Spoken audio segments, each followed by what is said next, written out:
Sur des milliers de patinoires, voici le jeu national des Canadiens, le hockey. Un jeu de choc et de culbute. Jeu de patins et de bâtons. Le compte est égal. Encore 8 minutes de jeu. Chacun tient pour son équipe, pour sa ville, pour un fils ou un frère.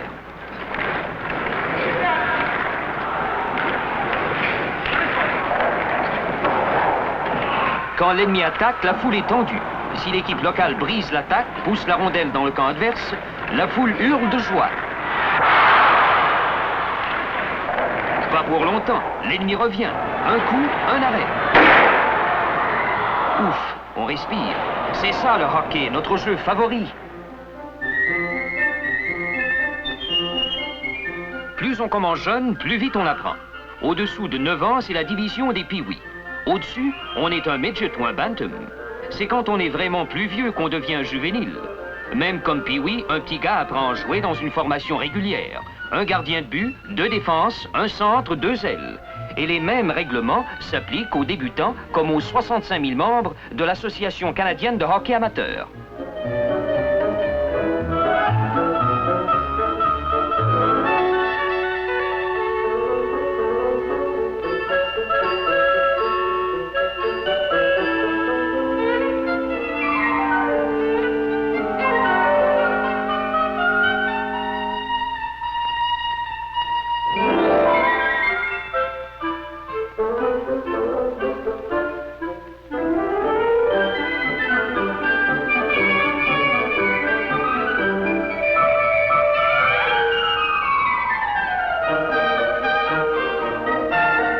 Pour les enfants des patinoires publiques en plein air, la saison va des premières gelées au dégel de printemps.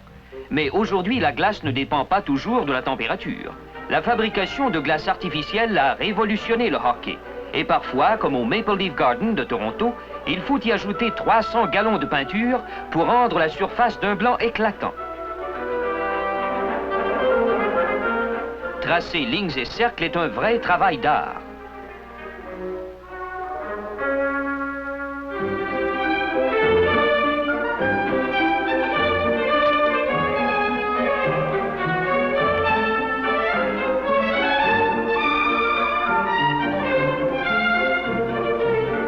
Le hockey est une science.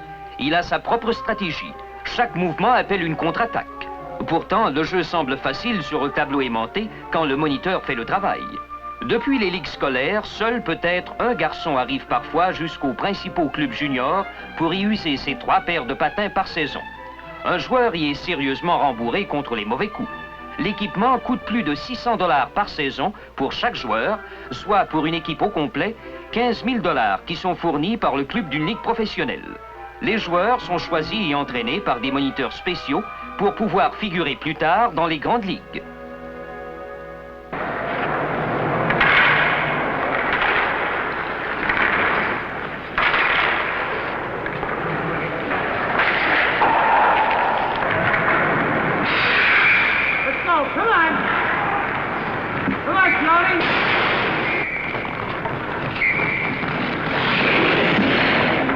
Chaque junior rêve un jour de pouvoir jouer pour le Canadien ou le Maple Leaf le samedi soir devant une foule énorme.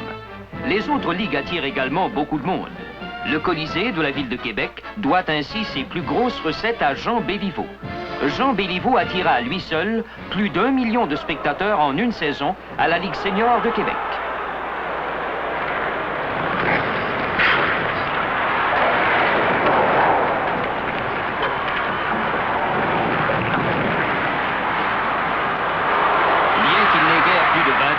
Le grand garçon portant le chandail numéro 9 gagne déjà plus de 25 000 $ par an. Haut de 6 pieds 2 pouces, pesant plus de 200 livres, Béliveau est surnommé le Gros Bill, comme le célèbre héros. Et Béliveau envoie des coups formidables.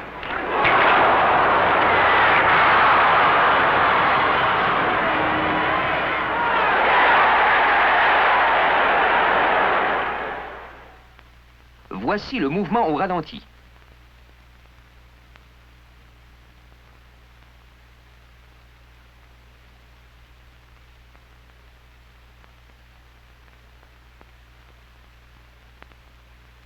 Et voilà comment il contourne une défense.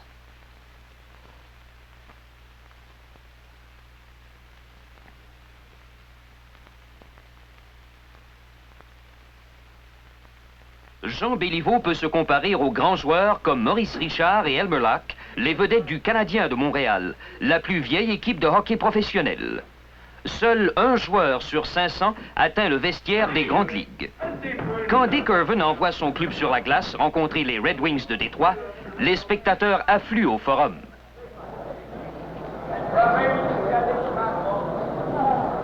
Le hockey professionnel représente un chiffre d'affaires de 7 millions de dollars par an.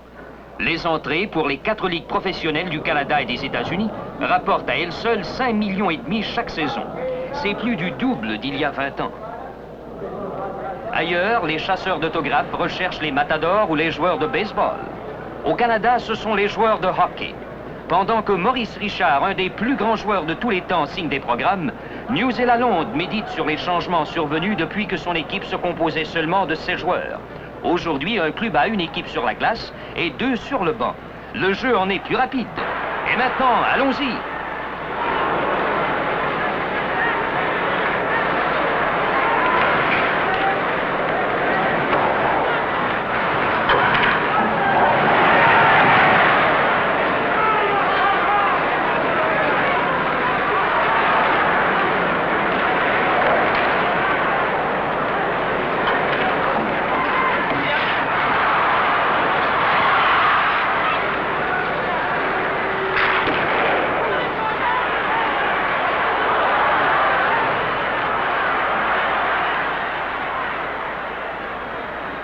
La radio diffuse la partie en français et en anglais.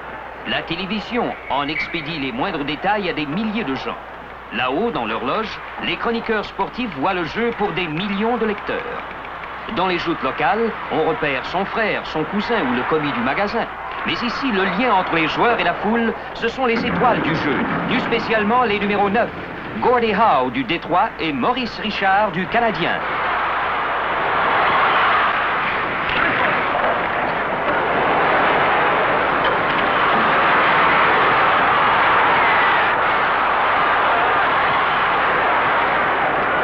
Mène l'attaque vers les buts canadiens. Le voilà qui fonce avec la rondelle. Il lance dans le haut des filets. La lumière s'allume. Et Montréal applaudit tout de même un des meilleurs joueurs qu'on ait vu au Forum.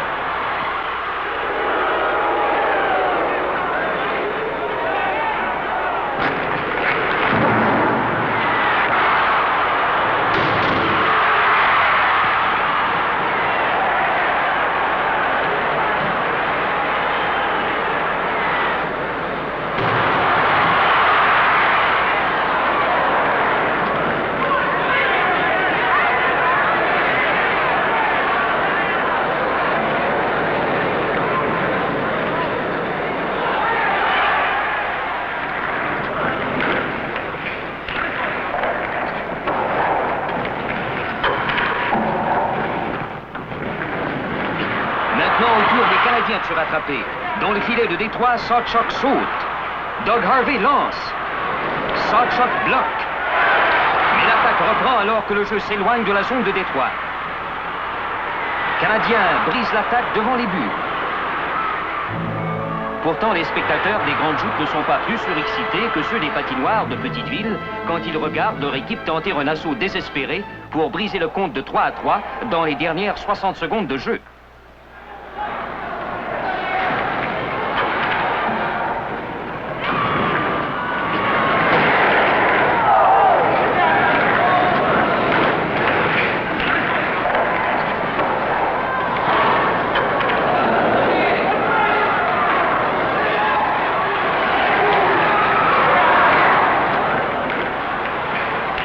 Le temps passe rapidement. 50 secondes.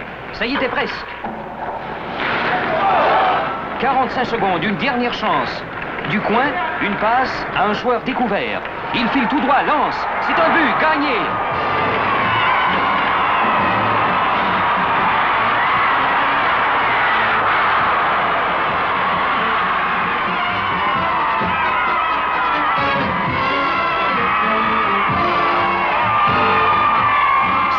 C'est notre joueur et notre équipe. C'est surtout notre jeu, le plus beau jeu du monde, le hockey.